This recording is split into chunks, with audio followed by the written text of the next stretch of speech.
说话和脉轮的关系。没有比话语更强大的力量了。所说的话语是我们拥有的唯一要素。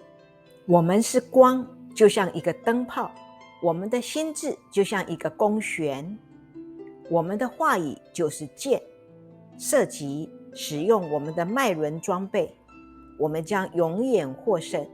脉轮装备，说话和脉轮有什么关系呢？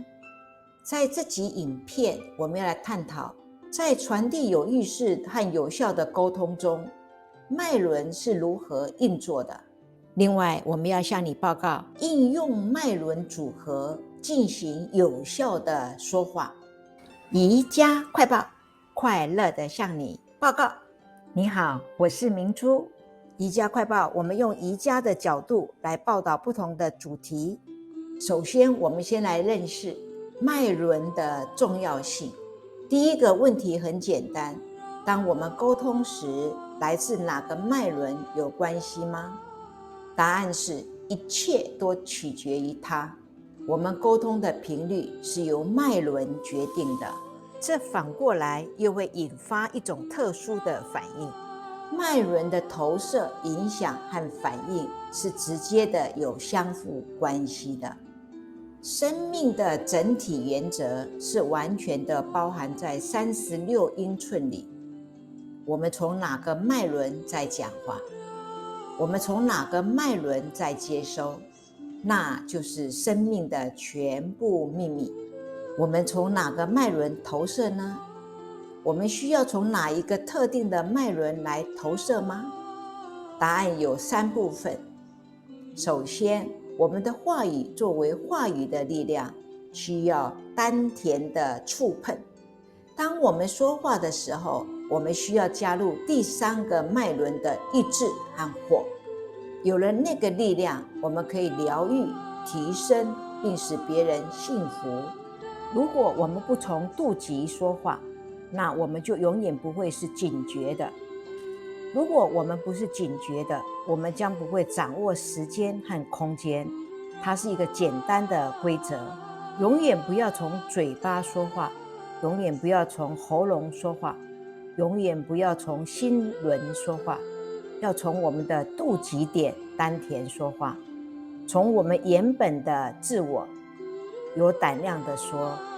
如果不是从丹田说话，那么就不要说话，因为它不能证实你的高贵、最高的自我。一旦你开始从你的丹田说话，在你的庄严里，你会庄严的活，所有的财富都会来到你身边，每个人都会感觉到你。不是从丹田的每一个沟通都会带来疾病、生病、悲伤、沮丧、疯狂、精神错乱和坏运气。它和任何事情一样真实。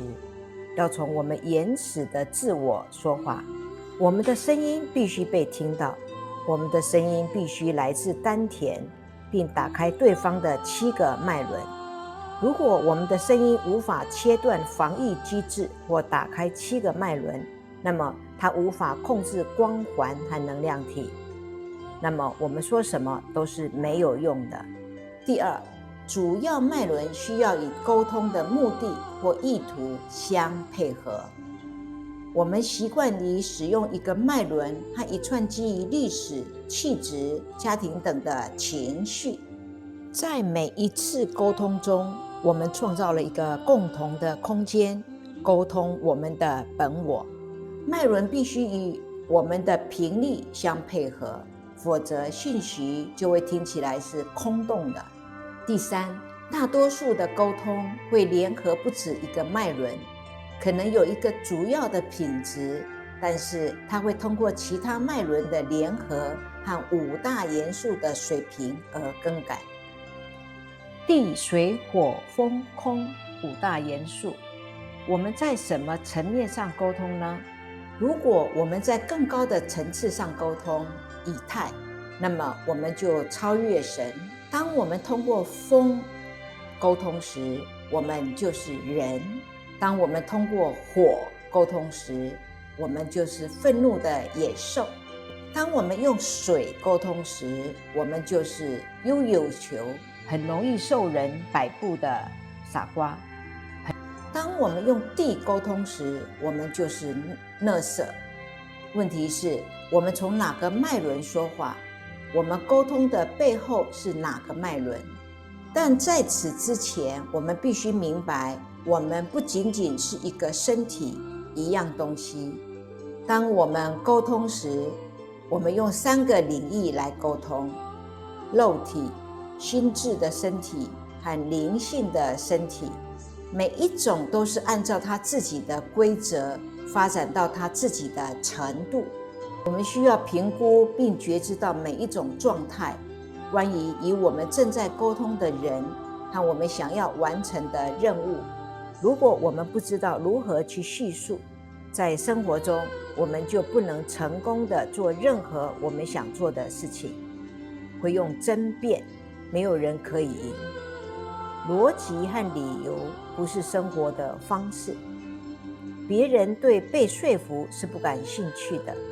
当我们试图说服某人时，那个人会试图摆脱他，这是一个正常的反应。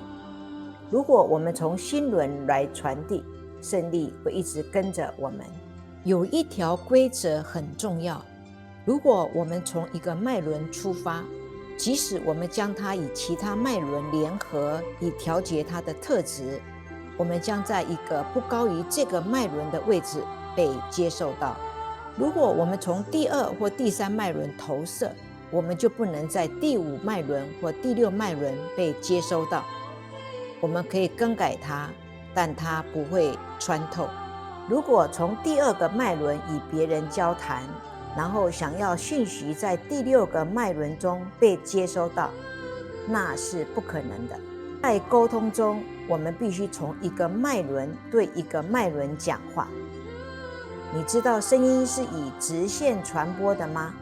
那就是为什么当有高山或高楼时，用收音机或无线电，声音会被切断，就会听不到。那也就是为什么我们说整个生命的原则是完全的包含在这36英寸之内，从你讲话的那个脉轮到你接收到的脉轮，那就是生命的全部秘密。如果你从第1个脉轮与人交谈，不要认为对方能在能量体中接收到它。任何沟通，如果对方没有在能量场中接收到，就无法均等地喂养给10个身体。如果沟通性的投射没有在对方能量场之内的光环的磁性心灵中被接收到，信息就会不完整。有人说了却没听到，有人听到却听不懂。他被理解了，但是做不到。从灵魂的能量来说话，就不会失败。那是神赐给我们作为一个人的力量。当我们从上面的3个脉轮来说话时，我们击中了宇宙，宇宙就是我们的。运用脉轮组合进行有效的说话。感谢你的收看，也感谢你的订阅和留言和分享。我们下一个影带见。